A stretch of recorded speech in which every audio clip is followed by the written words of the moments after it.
আমরা ফজরের পর অনেকেই এই আয়াতে তাশরিক পাঠ করা শুরু করেছি, আর যারা পড়তে পারি নাই আজকে জুমার নামাজের পর থেকে নিয়ে শুরু করব 13 জিলহজ আসর পর্যন্ত আমরা এই তাকবীর পাঠ করব ইনশাআল্লাহ। বলুন ইনশাআল্লাহ। তাকবীরটা হলো আল্লাহু আকবার লা ইলাহা ইল্লাল্লাহু আল্লাহু আকবার ওয়ালিল্লাহিল হামদ।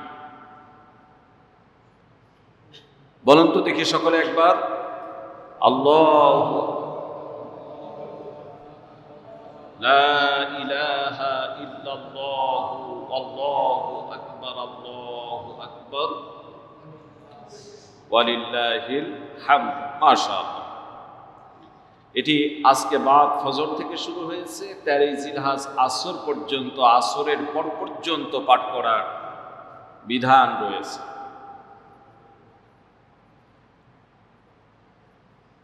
কানা আব্দুল্লাহি ইউকাব্বিরু মিন সালাতিল ফজরি বাদা ইয়াউমাল বা'স। কানা আব্দুল্লাহি ইউকাব্বিরু মিন সালাতিল ফজরি ইয়াউমা আরাফাতা ইলা সালাতিল আসরি মিন ইয়াউমিন নাহার ইয়াকুলু আল্লাহু আকবার লা ইলাহা ইল্লাল্লাহু আল্লাহু আকবার ওয়ালিল্লাহিল হামদ। জোরে বলুন সুবহানাল্লাহ।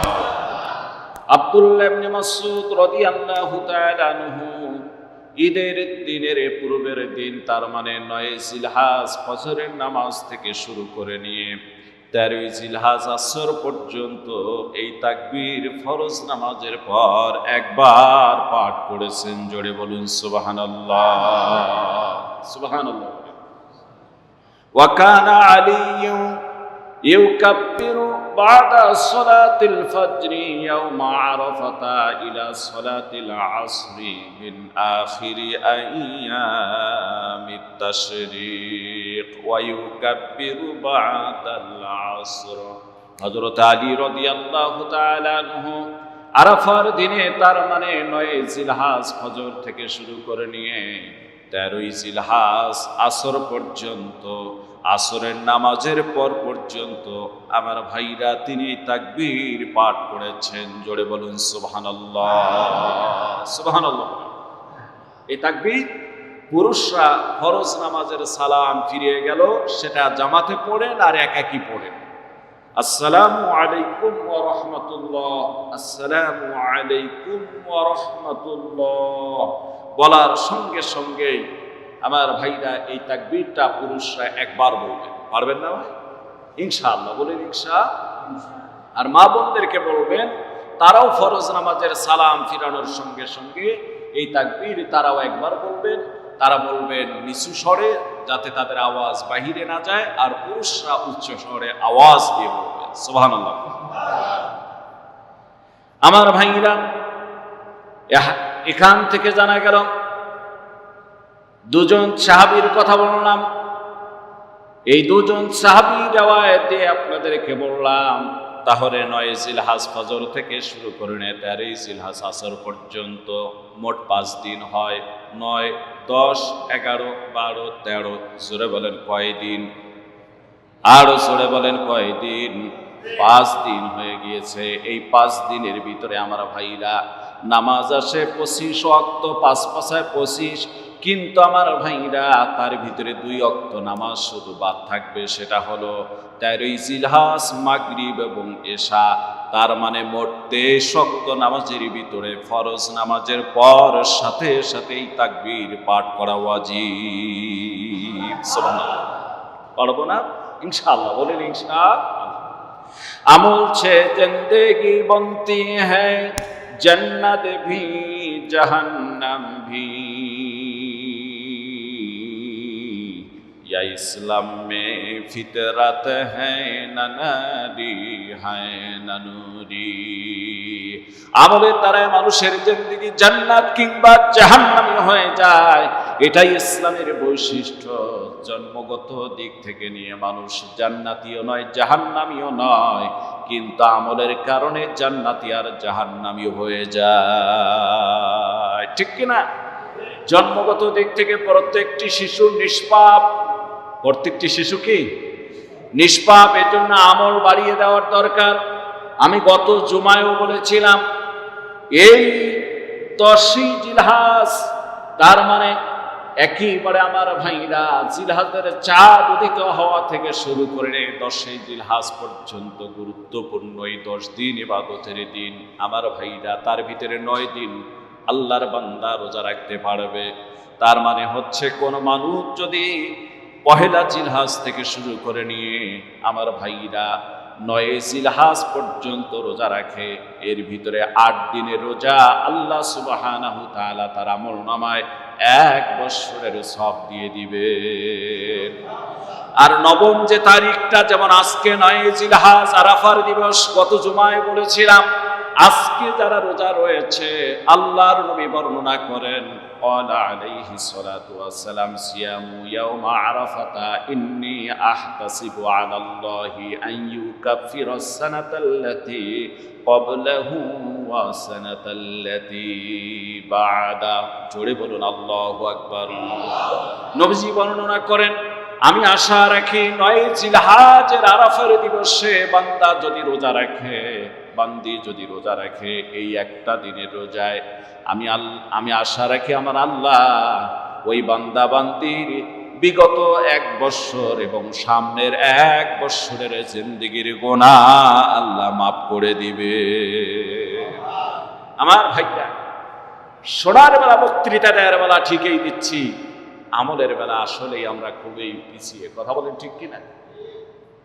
আমলের বেলা অনেক পিছিয়ে। মনোযোগী হয়ে যান। সেই আমার ভাইরা, জিলহজের আজকে 9 তারিখ, আগামীকাল হচ্ছে 10ই জিলহজ, তার মানে হচ্ছে পবিত্র ঈদুল আজহা। এই ঈদুল আজহার দিবসে আমাদের অনেক কিছু করণীয় রয়েছে। আমার ভাইরা, আজকে আমরা আলোচনা শুনবো ঈদুল আজহার দিবসে বান্দার সুন্নাত বিষয়গুলি কি কি রয়েছে, কোন সুন্নাহগুলি আদায় করার দরকার। ঈদুল আজহার ঈদুল ফিতরের সুন্নার ভিতরে সামান্যতম একটু পার্থক্য, বাকি সবগুলি প্রায় একই। আমার ভাইরা মনোযোগী হয়ে যান। ঈদুল আজহায় যে সুন্নাতগুলি আমরা আগামীকাল আদায় করব, ঠিক ফজরের নামাজের আগেই আমরা ঘুম থেকে উঠব আর জামাতের সাথে এসে নামাজ আদায় করব। চেষ্টা করবো ইনশাআল্লাহ। ফজরের নামাজের সাথে ফজরের আজানের আগেই ঘুম থেকে উঠবো, উঠেই সাথে সাথে মিসওয়াক করে নেব, উজু করেই গোসলের প্রয়োজন হলে গোসল সেরেই বান্দা এসে ফজরের নামাজ বা জামাতের সাথে আদায় করবে। সুবহানাল্লাহ। আমার ভাইরা, এরপর আল্লাহর বান্দা বাসায় ফিরিয়ে যাওয়ার পর ঈদুল ফিতরে যেমন মিষ্টান্ন, খেজুর হোক, মিষ্টি দ্রব্য হোক, খেয়ে ঈদগাহে যাওয়ার সুন্নত। আর ঈদুল আজহায় কোরবানি দাতারা বিশেষ করে না খেয়ে যাবে। ইচ্ছা করলে সকলেই না খেয়ে যেতে পারেন, না খাওয়াটাই এখানে সুন্নাহ। আমার ভাইরা, তাড়াতাড়ি আমরা গোসল করে সুন্দর পোশাক পরিধান করে, যার যতটুকু পোশাক আছে পরিধান করে, আতর ব্যবহার করে ঈদগাহের দিকে যখন যাব, তখন আমরা তাকবীর দিতে দিতে, আল্লাহর নামে তাকবীর দিতে দিতে ডান দিক দিয়ে যাব। নামাজ শেষ করে ভাইরা আমার, যখন নামাজ শেষ হয়ে গেল, তখন আবারও অন্য রাস্তা থাকলে বিকল্প রাস্তায় ডান দিকে আসব, না থাকলে ওই রাস্তায় ডান দিকে আসব। আমার ভাইরা, পায়ে হেঁটে আসব, কোনো যানবাহনে ওজর ব্যতীত যাওয়া ঠিক হবে না। এগুলি সুন্নাহ। আল্লাহ রাব্বুল আলামিন আপনাকে আমাকে আদায় করার জন্য তৌফিক দান করে দেন। জোরে বলেন আমিন। বড় আফসোসের বিষয়, ঈদের দিন আসলে আমরা ব্যস্ত হয়ে যাই নানা কাজে। সকাল সকাল ঈদগাহের দিকে যাব, তা না গিয়ে আমরা ফিরে যাই এত দেরি করে যে কেউ গিয়ে তাকবীরুল্লাহ পাওয়া কঠিন হয়ে দাঁড়ায়। ঠিক কিনা বলেন? আবার কত মানুষ নামাজও পায় না, আবার কত মানুষ গিয়ে সবার শেষে গিয়ে কোনো রকম তাড়াহুড়া করে তাকবীরুল্লাহ ধরে নামাজ আদায় করে। এই বরকতময় দিনে এত কি কাজ ভাই আপনার? সারা জিন্দেগিতে তো কাজ করলে কাজ কুড়াবে না, সারা জিন্দেগিতে কাজ কুড়াবে না। তাহলে এই বরকতময় সময়টা আমরা একটু কাজে লাগিয়ে দিই। আমার ভাইরা, সবচেয়ে বড় গুরুত্বপূর্ণ বিষয় হলো, অনেকে কোরবানি করবেন, এই যে দেখুন বরকতময় দিন, যে বরকতের কথা বললাম, ঈদুল আজহার নামাজ পড়ে বান্দা ফিরে আসলেন, কোরবানি নিয়ে ব্যস্ত হয়ে পড়ল। গরু জবাই করা, কোরবানি দেওয়া। আমার ভাইরা, এই গোস্ত কাটার পিছনে বহু মানুষ ঈদের দিন নামাজ আদায় করে না, ঠিক কিনা বলেন? ফরজ কাজ বাদ দিয়ে আমার ভাইরা গোস্ত কাটা নিয়ে ব্যস্ত। এত বরকতময় রজনী, বরকতময় দিন, ঈদের সময়, আর সেই সময় আল্লাহর বান্দা নামাজ না পড়ে গোস্ত কাটা নিয়ে ব্যস্ত হয়ে যায়। এই জন্য কোরবানি যাদের রয়েছে তাদেরকে আমি বলবো অবশ্যই কোরবানি আদায় করবেন। দুইটা গ্রুপ হয়ে যাবেন। এক গ্রুপ কোরবানির কাজে নামাজের সময় এক গ্রুপ কাজ করবে, আর এক গ্রুপ এসে সালাত নামাজ আদায় করবে। প্রয়োজন হয়ে গেলে ওই গ্রুপ গিয়ে আবার কাজে অংশগ্রহণ করবে। যে গ্রুপ আগে কাজ করতেছিল তারা এসে নামাজ আদায় করবে। নামাজ ছাড়া যাবে না, জোরে বলেন কথা ঠিক কিনা?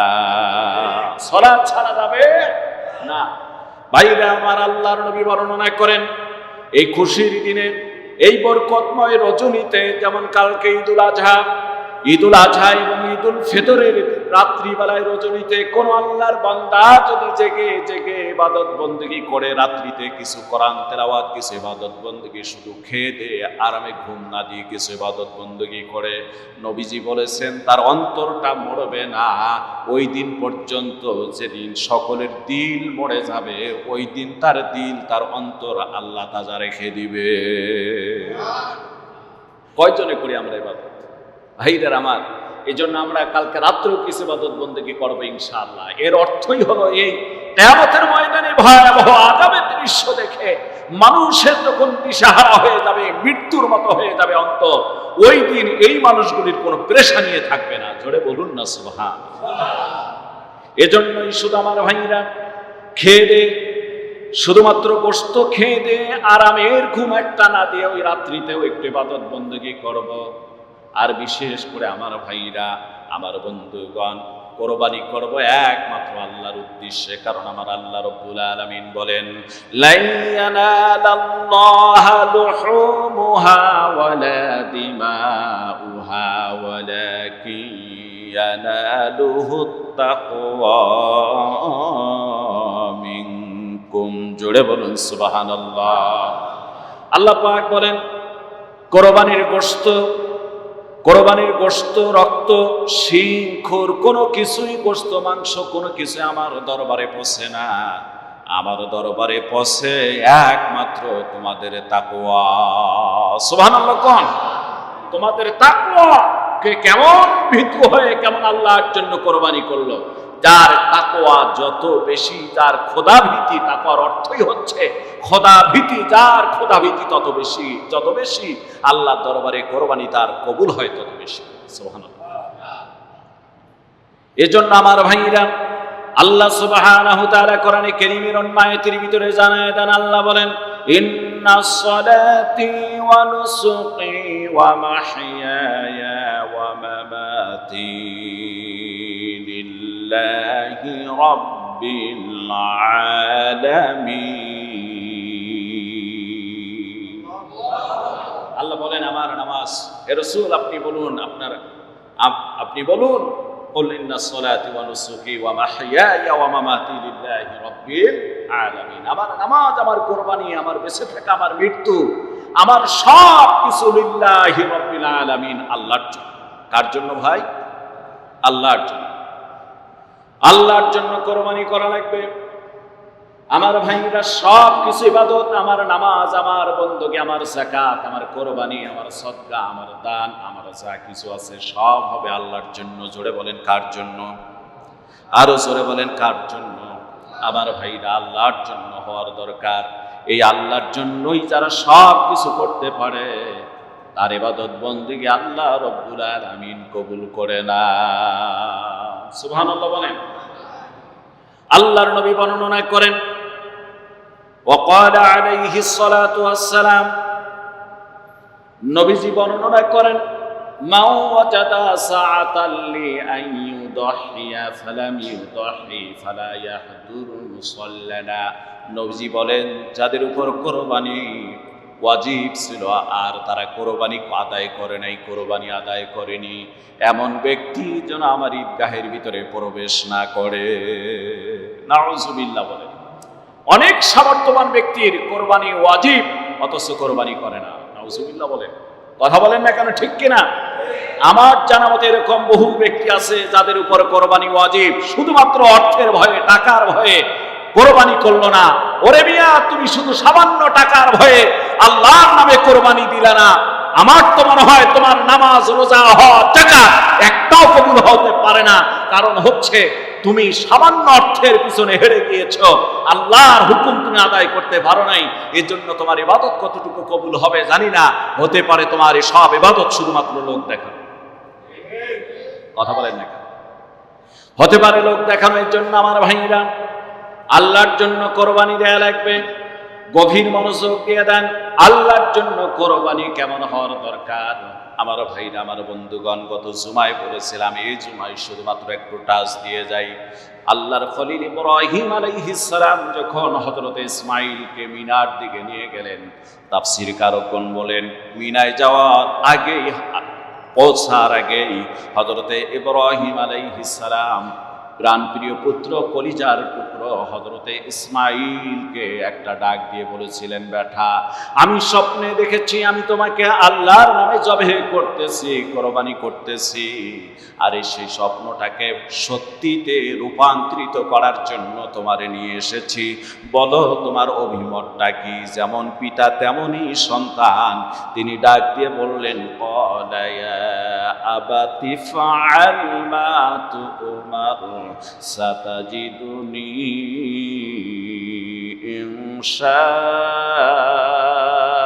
ইনশাআল্লাহু মিনাস সাবিরিন। তিনি বললেন, আব্বা, আল্লাহ আপনাকে যে আদেশ আদিষ্ঠিত করেছে, যে আদেশ প্রাপ্ত আপনি হয়েছে, আদেশ সম্পূর্ণ করুন। ইনশাআল্লাহু মিনাস সাবিরিন। আমি আল্লাহর নামে ওয়াদা করে বলছি, নিশ্চয় আপনি আমাকে ধৈর্যশীলের অন্তর্ভুক্ত পাবেন। সুবহানাল্লাহ। তিনি বোঝালেন, এই পৃথিবীতে শুধু আমি ইসমাঈল ধৈর্যশীল নয়, আরো পৃথিবীতে বহু ধৈর্যশীল রয়েছে। আল্লাহ যেন তাদের অন্তর্ভুক্ত আমারে করে দেয়। আমি শুধু একা ধৈর্যশীল নয়, আমার পূর্বে বহু ধৈর্যশীল অতিবাহিত হয়েছে, তাদের মতো যেন আল্লাহ আমারে করে দেয়। আপনি পাবেন সেটা।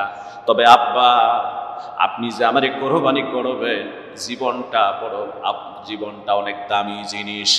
এজন্য আপনাকে বলবো, আমার হাত পা গুলি, তাফসীরের কিতাবের ভিতরে আসছে, হযরত ইসমাঈল বললেন, আমার হাত পা গুলি শক্ত করে বেঁধে নিন, আর আপনার তরবারি ঠিকানা সুন্দর করে ধারালো করে নিন, যাতে করে আপনার কষ্ট কম হয়ে যায় আর আমিও সহজেই আল্লাহর জন্য কোরবানি হতে পারি। জোরে বলুন সুবহানাল্লাহ।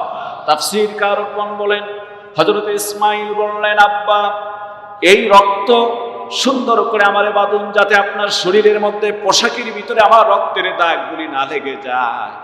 জননী মা যখন আপনার শরীরে রক্তের দাগ দেখবে, আতঙ্কিত হয়ে যাবে।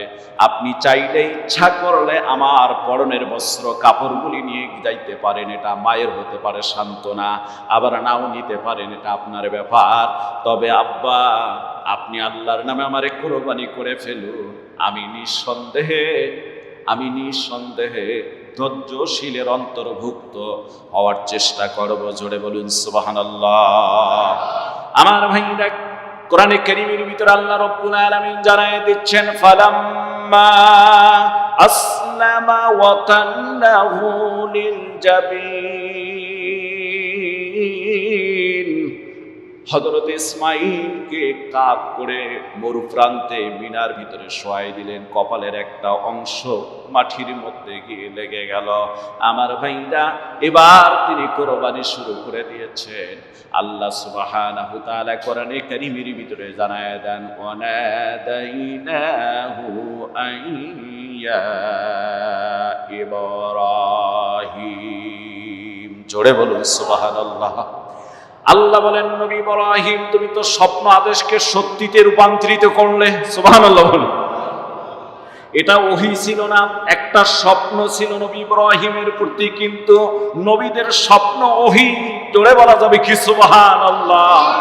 এজন্য তিনি অন্যদিকে আর স্বপ্নের ব্যাখ্যার দিকে যান নাই, এটাকে ওহী মনে করে নিজের সন্তানকে কোরবানি করতে গেলেন। আল্লাহ বলেন, নবী ইব্রাহিম তুমি তো স্বপ্ন আদেশকে সত্যিতে পূর্ণ করে দিলে। কদ সাদ্দাকতার রুয়া ইন্না কাযালিকা নাজসিল মুহসিনিন। সুবহানাল্লাহ। এটা সৎ কর্মপরায়ণদের নেকারদের জন্য আমি আল্লাহ প্রতিদান দিয়ে দিচ্ছি, জোরে বলুন না সুবহানাল্লাহ। আল্লাহ বলেন, ওয়াফাদাইনাহু বিযিবহিন আযীম। আল্লাহ বলেন, আমি ইসমাইলের পরিবর্তে সেখানে কোরবানির জন্য মহান এক জন্তু দিয়ে দিলাম। তাফসীরকারকরা লেখেন, জান্নাত থেকে 5 বছরের একটা দুম্বা আল্লাহ রব্বুল আলামিন জিবরিলের মাধ্যমে নিয়ে আসলেন, জোরে বলুন না সুবহানাল্লাহ। এদিকে তিনি যখন তরবারি চালাচ্ছিলেন, গভীর মনোযোগ দিয়ে দেন আমার ভাইরা। শুরুতে আমি তাশরিকের কথা বলেছি। আয়ামে তাশরিক যেটা আমরা পাঠ করব 23 ওয়াক্ত নামাজে, তার ভিতরে 1 ওয়াক্ত নামাজ অতিবাহিত হয়েছে, আরো 22 ওয়াক্ত নামাজ আছে। এই যে সামনে 1 ওয়াক্ত, এটা জুমা শেষ হয়ে গেলে আরো আমার ভাইরা 21 ওয়াক্ত নামাজ আমাদের জন্য রয়েছে। ফরজ নামাজের পর এই আয়ামে তাশরিক পুরুষরা একবার পাঠ করবেন, আল্লাহু আকবার, আল্লাহু আকবার, লা ইলাহা ইল্লাল্লাহু, আল্লাহু আকবার, আল্লাহু আকবার, ওয়ালিল্লাহিল হামদ। আর এই তাকবীরটা নারীরা নিচু স্বরে পাঠ করবেন, যাতে আওয়াজ বেশি দূরে না যায়, তার কান পর্যন্ত পৌঁছলেই যথেষ্ট। এ আমার ভাইরা গভীর মনোযোগ দেন। এই তাকবীর আবার কোথায় থেকে আসলো? হযরতে জিবরিল যখন জান্নাত থেকে দুম্বা নিয়ে আসতেছেন আল্লাহর নির্দেশে, তাফসীরকারকরা বলতেছিলেন, নবী ইব্রাহিম যখন ছুরি চালাচ্ছিলেন, ফেরেশতারা ডাক দিয়ে বলছেন, আমার আল্লাহ, এই বুড়া লোকটা, বৃদ্ধ লোকটা একটা মাসুম বাচ্চাকে তো কোরবানি দিয়েই দিচ্ছে, তুমি এই বাচ্চাটাকে হেফাজত করো। আমার ভাইরা, আল্লাহ রব্বুল আলামিন দোয়া কবুল করে নিলে, আর স্বপ্ন আদেশকে যখন এই পূর্ণ করেছেন, আল্লাহ খুশি হয়ে গিয়েছিলেন।